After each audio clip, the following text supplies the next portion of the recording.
Grande emozione e piacere per la città agrigentina di ospitare per l'ennesima volta Lola Ponce, nota cantante che torna nella città di Agrigento con un ruolo che gli è pertinente e che l'ha fatta amare da tutto il pubblico italiano, Esmeralda.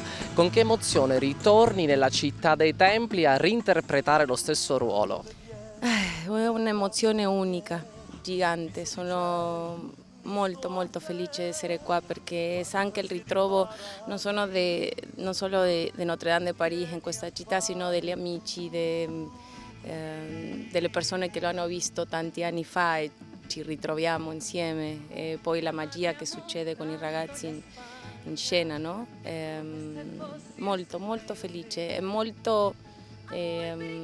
sento una gratitudine gigante in confronto di voi che comunque di tutti gli italiani che ci hanno sostenuto con lo show oltre alle nostre aspettative. Notre Dame de Paris è stato sicuramente l'opera teatrale che passerà alla storia, perché di fatto è forse la prima volta che ha reso noti dei personaggi che fanno parte del mondo dello spettacolo. In particolare tu e Jodie Tonne avete pure vinto il Festival di Sanremo, quindi questo sicuramente vi ha aiutato tanto nella vostra carriera. Ma tornare di nuovo ad indossare i panni di Esmeralda, cantare di nuovo quelle canzoni e ritrovare soprattutto dopo tanti anni gli stessi colleghi di tanto tempo fa, perché il pubblico dovrebbe tornare a vedervi? Perché è come incontrare un primo amore, un vecchio amore, no? Io penso che sono molto fiera di questo e molto felice.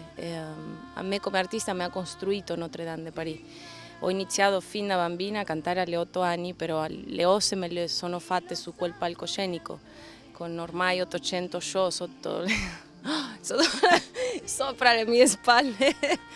Quindi mi sento felicissima. Lo spettacolo è molto noto, nel senso che è stato pure trasmesso sulla Rai, è andato in onda tante volte, repliche pure a Capodanno, quindi comunque la storia è molto nota, una storia di Victor Hugo, ma qual è tra le tante bellissime canzoni che vengono cantate quelle che più ti rappresenta?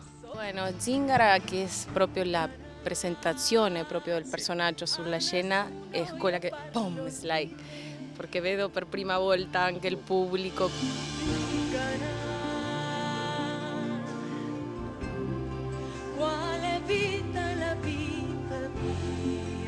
Quindi lì è molto tosta per me anche perché, anche se esce comunque naturalmente, quando arrivo lì e vedo tutti quanti, sempre mi provoca la stessa cosa.